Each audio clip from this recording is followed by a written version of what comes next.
આ ભમરાળો વરસાદ હવારમાં જ ચાલુ થઈ ગયો. બેકગ્રાઉન્ડમાં બતાતું છે જો આ ટાઈપ માંડવો કર્યો છે ને અહીંયા ઠેઠ બોલ લાગેલા હે હોપટો હોપટ કાઢે દિવાલની. આપણું ચાર્જર ને કોટ પૂરું થઈ ગયું, બે બળી ગયું.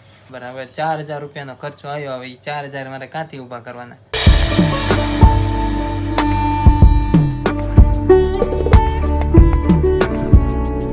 હે ગાઈસ, ગુડ મોર્નિંગ. ફરી એકવાર સ્વાગત છે મારા નવા વ્લોગની અંદર. ભાઈ વ્લોગની શરૂઆત કરીને નાખી મોર્નિંગમાં. બાને મેકવા ગયો હતો ને વહી આવ્યો છું. વિડીયો અપલોડ કરવાનો હતો ને એટલે અને ગાડી અંદર મેક દીધી છે ને સવારમાં ઓલા ભાઈ છે ને ગાડી ફાડી. બેલેન્સ ન રહ્યો ને તે એન્કર દડી ગઈ એમ તો કાબુમાં ન રહ્યો. ગારો હતો ને એટલે પડી ગાડી તો કાંઈ થયું નથી એટલે સારું છે. થોડીક બગડી હતી અને મેકીને વહી આવ્યો છું ને આજ સોલારવાળા આવે છે ભાઈ ફિટ કરવા. તો દાદા લગભગ આજ ઘરે રહે છે. રજા રાખવાની છે ને? હા, ઓલા ભાઈને જવાનું છે. એને એવું હોય સાઈડ હોય ને તો જવાનું હોય, નકર ન જવાનું હોય. વરસાદના કારણે હમણાં કામે બંધ હોય.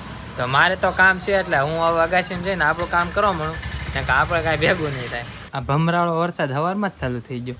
ભાગો ભાગો આપણે અંદર ભાગો.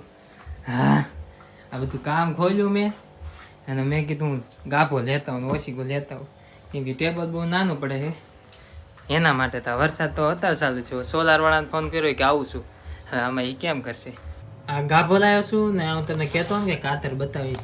જો આવી કાતર આવે છે અને આ 10 નંબરની છે, એનાથી મોટી આવે અને આની ધાર એટલી બધી હોય કે વાત પૂછું. આમ પેકિંગમાં આવે આ 250 રૂપિયાની આવે ખાલી. વિચાર કરો, હજી નાની કાતર તો લાવવાની બાકી છે. તો ગાઈસ અત્યારે છે ને સોલાર ફિટ કરવાવાળા આવી ગયા છે. એને તો સોલાર નથી ફિટ કરવાનું પણ વેલ્ડિંગ કરવાવાળા આવી ગયા છે. અને વરસાદ બહુ છે ને ભાઈ, માખ્યું હેરાન કરે ને લાઇટ હેરાન કરે. હમણાં લાઇટ વહી ગઈ અને આ સ્વિચ છે ને આ ઓટોમેટિક છે એટલે પડી જાય છે વાળા કરીએ. આ તો સ્વિચ ચાલુ છે તો છતાં લાઇટ નથી. હવે લાઇટ ક્યાં હોય ને કાંઈ ખબર ન પડતી અને અવાજ તમને આવતો હશે ને ભાઈ બહુ હેરાન કરે છે. આજ તો માખ્યું તે અને આજ તો હું ભીનો થઈ ગયો એટલે મેં કામ ચાલુ નથી કર્યું. કામ ચાલુ કર્યું હોત ને તો મને અર્થિંગ આવે. એ ભાઈ વહી જાય ને પછી આપણે ચાલુ કરવાનું છે ને અગાસીમાં છે ને કામ ચાલુ થઈ ગયું. એ ભાઈ જાય ને પછી હું તમને બતાવીશ. અને સૌથી મેન વાત એ કે મારા ફોનમાં રિચાર્જ પૂરું થઈ ગયું આજે. વરસાદ આવે છે ફૂલ ઝરમા તો પલળવી જો કેમેરા ઉપર આવી પીડ્યું પલળવી ને ત્યાં વયા જાય આપણે. અત્યારે છે ને ડાયરેક્ટ બપોર થઈ ગઈ ને અંધારામાં ખાવું પડશે કેમ કે આપણી સ્વીચ છે ને બળી ગઈ છે. અને મમ્મી કી કેમ લાઇટ નથી થતી? બળી ગઈ સ્વીચ તો કાંથી બળી નથી, કાંઈ જોઈ નથી, ખરાબ થઈ ગઈ એની મેળે તો એ બંધ થઈ ગઈ છે. અને જમવા બે ગયા આજ તો છે ને હવે તો ઘરે જ રહેવું આપણે. હજી કામ ચાલુ નથી કર્યું છે, મારે કામ ચાલુ કરવાનું. ભાઈનું બધું કમ્પ્લીટ થઈ ગયું વહી ગયા અને અગાશી માંડવો ટાઈપ થઈ ગયો છે. હું તમને બતાવીશ. માંડવો તો નથી પણ સોલાર પેનલ એમાં ફિટ થવાની છે. તો પેલા છે ને જમી લઈએ. સાઈઝ વધી થોડીક ખાટી તો હું પી નાખું. ગાઈસ જમી લીધું છે, સુપર આવ્યો છું અને વરસાદ તો ચાલુ જ છે, હજી આવે જ છે. અને આપણે જે અહીંયા કરવાનું હતું ને કામ એ રેડી થઈ ગયું છે. તમને બતાવું, બેકગ્રાઉન્ડમાં બતાતું છે. જો આ ટાઈપ માંડવો કર્યો છે ને અહીંયા છે ને આટલે રાખ્યું છે કેમ કે અહીંયા છે ને કાંઈ આનો સપોર્ટ ન રહે. તો અહીંયા છે ને ડબ્બું મેકવાનું છે. એ કાંઈક સારું કહેવાય, મને નથી ખબર. પછી મેકવાનું છે એટલે એના સપોર્ટ ઉપર રહી જાય. અને માંડવો જો કેવડો મોટો અને આની ઉપર આપણી સોલાર પેનલ આવશે. અને જો આપણને એવું જ લાગે કે આની જેવું થઈ ગયું. આની ઉપર પતરા નાખજો ને એટલે હાલે. જવા તો ઘોડાની જરૂર હતી તો આ લાયા હતા. તો ગાઈસ અત્યારે છે ને હંચે બે ગયો છું. હંચો આપણો ચાલુ કરી દીધો છે અને ભાઈ આવડો છે ને લાઇટ અહીંયા આવે છે 4. અને ભાઈ આ કપ બનાવતો હતો તો આમાં એક આ ટાંકો દબાવ્યો ને તો કોઈ નીચે રહે તો આ મને ઉપર રહે છે. તો મારે જે હું શીખવા જતો ને એને ફોન કરીને પૂછવું પડશે કે આમાં કેમ આમ છે, તો એનું સેટિંગ શું હોય તો એ આમાં સેટિંગ કરી નાખ્યું ને એટલે થઈ જાય. વરસાદ તો હાવ રહી ગયો છું. હું નીચે આવ્યો હતો અને બોલ જો અહીંયા ઠેઠ લાગેલા જો હોપટો હોપટ કાઢે દિવાલની. વિચાર કરો, હોલ પાડવાનું મશીન આવે ને એનાથી આમ ડાયરેક્ટ દિવાલ હોપટ હોલ પાડી દીધા. અને અહીંયા છે જો તમને બતાવો, જો અહીંથી તે ઠેઠ હોલ પા લગી. જો અહીંયા તો અત્યારે ગાબડા નીકળી ગયા. જો આ બોલ ફૂલ ટાઈટ કરી નાખ્યા. આની ઉપર બધું વેલ્ડ થતું હોય જો આવી રીતે વેલ્ડ કરેલું છે અને બહુ મજબૂત થઈ ગયું હે. જો અને વરસાદ તમે જો આ બધા વાદળા છે ને આમ કેટલી સ્પીડમાં જાય છે. તો ગાઈસ હું અત્યારે એટલો બધો ટેન્શનમાં છું કે વાત પૂછું. હું કામ તમને ખબર, આ કામ તો બધું હંચાનું રેડી થઈ ગયું, ઘરનું કામ બધું રેડી થઈ ગયું. અને આ જે બોર્ડ ફિટ કરવાનું હતું ને એ બોર્ડે ફિટ થઈ ગયું. જો વાયરે થઈ ગયો, બધું રેડી થઈ ગયું. તો ઓલું જે અમે બોર્ડ છે ને સામું ત્યાં મેં મારું ચાર્જર નાખ્યું અને તડતડ અવાજ આવતો હોય તો હવે અંદરથી આવતો હોય ચાર્જરમાંથી આવતો હોય કોને ખબર. ચાર્જર નીચે કર્યું ત્યાં જ રેડી હતું, કોડ ખરાબ થઈ ગઈ શું થઈ ગયું મને ખબર. બતા લગી હાલતી હતી બંધ થઈ ગઈ. પાવર બેંકમાં મૂક્યું ને તો પાવર બેંક તો ચાલુ છે. કેમ આમ થયું આ ક્યારેક કેવડાવે છે. આ તો ચાલુ છે બરાબર, ઓટોમેટિક બંધ થઈ જાય છે. પાવર બેંક તો રેડી છે. હવે મારા ફોનમાં છે ને ચાર્જર નથી થતું. વિચાર કરો હવે 2000 રૂપિયાનો આનો ખર્ચો આવશે અને લાઇટ ફિટિંગવાળા પણ એટલું બધા પૈસા લઈ જાય. ટેન્શન આવી ગયું. મેં કીધું મારું કોડ ન બગડી ગયું હોય ને એડપ્ટર ન બગડી ગયું હોય ને તો સારું, કેમ કે બેથી છે ને 4000 રૂપિયાનું થાય. 2000 રૂપિયાનો કોડ ને 2000 રૂપિયાનું એડપ્ટર. આવું છે અને કવર કાઢ્યું છે, થઈ જાય તો આપણા ભાઈ. તો ગાઈસ આપણને જે બીક હતી ને એ જ છું.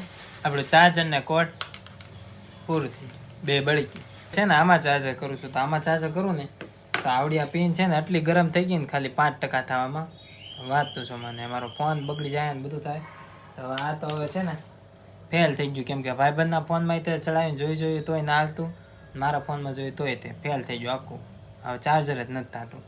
તો આનું હવે શું કરવું કોને ખબર. હવે 4000 રૂપિયાનો ખર્ચો આવ્યો. હવે એ 4000 મારે ક્યાંથી ઊભા કરવાના? આવું છે મિત્રો. 6:30 ઉપર થઈ ગયું છે ને અત્યારે જે હોય દાદા આવ્યા તો પહેલાં ધામલો આવ્યો તો ધામલો જોવા આવ્યો અગાસીમાં કેમ આવું થઈ ગયું છે. પછી દાદા આવ્યા હતા, દાદા તે જોવા આવ્યા હતા. એ તે કઈ જાય કે ઠેક આવી રીતના કર્યું એમને બધું.